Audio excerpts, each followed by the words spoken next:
আসসালামু আলাইকুম। হ্যালো ভাই লোক, আশা করি সকলে ভালো আছেন। এখন যাচ্ছি বিআরটিএতে, কারণ এই বাইকটি রেজিস্ট্রেশন করতে হবে। এখন দেখা যায় গ্রামের রুটগুলোতেও পুলিশ বসে, অর্থাৎ হঠাৎ করে ধরে ধরে মামলা দিয়ে দেয়। তাই পুলিশকে টাকা দেওয়ার চেয়েও নিজের বাইকটি নিজে রেজিস্ট্রেশন করে ইচ্ছামতো চলাফেরা করাটা এটা অনেক ভালো। এখন আসুন আসল কথায় আসি। এই বাইকটি কি দালাল দিয়ে রেজিস্ট্রেশন করেছি নাকি নিজে নিজে করেছি, সম্পূর্ণ প্রসেসটি আপনাদেরকে এখন শেয়ার করব। চলুন তাহলে বিআরটিএতে চলে আসলাম। বিআরটিএতে অনেকক্ষণ ঘোরাঘুরির পর একজন ভাইকে জিজ্ঞেস করলাম সর্বপ্রথম কি করতে হবে। উনি বলল আগে ব্যাংকে টাকা দেওয়ার জন্য। এখন স্ক্রিনে যে ছবিটা দেখতে পাচ্ছেন, এখানে টাকা জমা করার সময় উনি জিজ্ঞেস করলো কাউকে ধরছি কিনা। আমি ওকে বললাম আসলে আমি নতুন, আমি চাচ্ছি নিজে নিজে করার জন্য।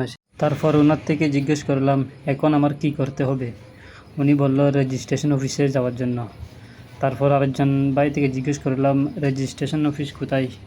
তারপর উনি বলল 1 নম্বর বিল্ডিংয়ে যাওয়ার জন্য। এখন ভাই 1 নম্বর বিল্ডিং খুঁজতে খুঁজতে অনেক সময় লেগে গেছে। এই ওনাদের কর্মরত একজনকে জিজ্ঞেস করছি 1 নম্বর বিল্ডিং কোনটা। সে বলতেছে আমার চাকরি ছেড়ে তোমার কাজ করবে নাকি, মানে একদম তেরা তেরা উত্তর। তারপর 1 নম্বর বিল্ডিংয়ে গিয়ে 102 নম্বর সম্ভবত রুমে গেছি। উনি আমাকে বলতেছে 112 নম্বর রুমে যাওয়ার জন্য। 112 নম্বর রুমে যাওয়ার পর সে বলল আবার 102 নম্বর রুমে যাওয়ার জন্য। 102 নম্বর রুমে গিয়ে আধা ঘন্টা দাঁড়িয়েছিলাম ভাই। উনি আমার দিকে তাকাচ্ছিল না। শেষ পর্যন্ত আমাকে বলতেছে নিচে স্যার গেছে এই ছবি তোলার জন্য, গিয়ে ছবি তুলতে। নিচে গিয়ে ছবি তোলার জন্য যখন বলছি, উনি বলতেছে এখন পারবো না, এখন বৃষ্টি পড়তেছে।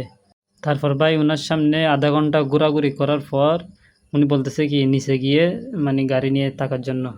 তারপর আরও আধা ঘন্টা পর উনি আসছে, এসে একটা ছবি তুলছে, যেটা এখন দেখতেছেন আর কি। ছবি তোলার পর ওনার থেকে জিজ্ঞেস করতেছি এখন কি করতে হবে। উনি বলতেছে উপরে যান। তারপর ভাই উপরে গিয়ে ওনার থেকে জিজ্ঞেস করছে এখন কি করতে হবে।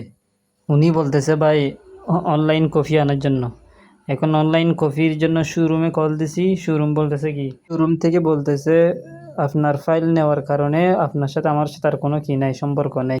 এরকম হয়রানির পর আর না ফেরে দালালের শরণাপন্ন হলাম। ওনার সাথে যোগাযোগ করার পর আর আমার কিছুই করতে হয়নি ভাই, সম্পূর্ণ ও করে দিছে। আমি শুধু ফাইলটা দিছি আর টাকা দিছি 4000 টাকা মতো। তারপর উনি সাথে সাথে এটা অফিসে জমা দিছে। জমা দেওয়ার পর এখন যে স্লিপটা দেখতে পাচ্ছেন ব্যাংক স্লিপ, এটা দোকান থেকে উনি নিজে লেমিনেটিং করে তারপর আমার গাড়ির পিছনে লাগা দিছে আর কি।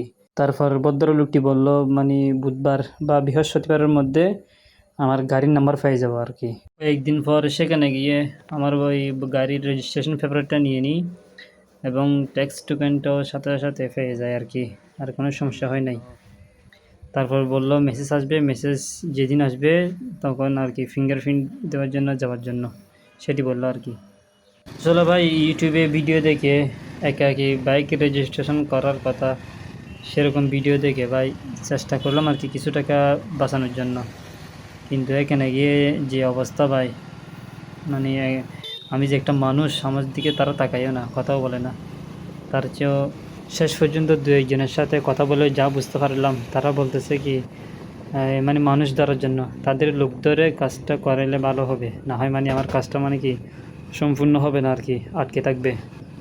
তাই আর উপায় না হয়ে মানুষ ধরে করছি আর কি। যাই হোক, আল্লাহ যেটি করে সেটি ভালোর জন্য করে। এখন আমার নাম্বার, তারপর রেজিস্ট্রেশন যেটা কাগজ দেয় সেটাও নিয়ে চলে আসছে, নাম্বারও লিখাই ফেলছি তাদের সেখান থেকে। আর একটা বিষয়, আসলে বিআরটিএর সার্কেলের মধ্যে সব কিছু আছে। আসলে বিআরটিএর মধ্যে সব কিছু আছে, শুধু ওই একজন আরেকজন থেকে জিজ্ঞেস করতে হবে আর কি। কারোর কাছ থেকে জিজ্ঞেস করলে তারা বলে দিবে যে মানে কি এখানে গেলে এটা পাওয়া যাবে, এখানে গেলে ওটা পাওয়া যাবে, সব কিছু সহজভাবে হয় ওই। কিন্তু আপনি টাকা না দিলে, মানুষ না দিলে তারা কাজটাই করতে চায় না আর কি, মানে চুলুতে করে আর কি। আসলে একটা কথা আছে না, টাকা দিলে বাঘের চোখেও পাওয়া যায়, এই বিষয়টা সেরকম আর কি। টাকা ছাড়া কোনো কিছুই সম্ভব না। যখন টাকা দিছি তখন সব কিছু এমনি এমনি হয়ে গেছে, কোনো কাগজে লাগেনি।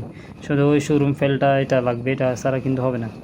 সব কিছুর মধ্যে শোরুম ফেলটা অবশ্যই লাগবে। আশা করি সকলে ভালো থাকবেন, সুস্থ থাকবেন। কোনো পরামর্শ থাকলে বলবেন, আমার জন্য একটু দোয়া করবেন। ভালো থাকবেন। আসসালামু আলাইকুম।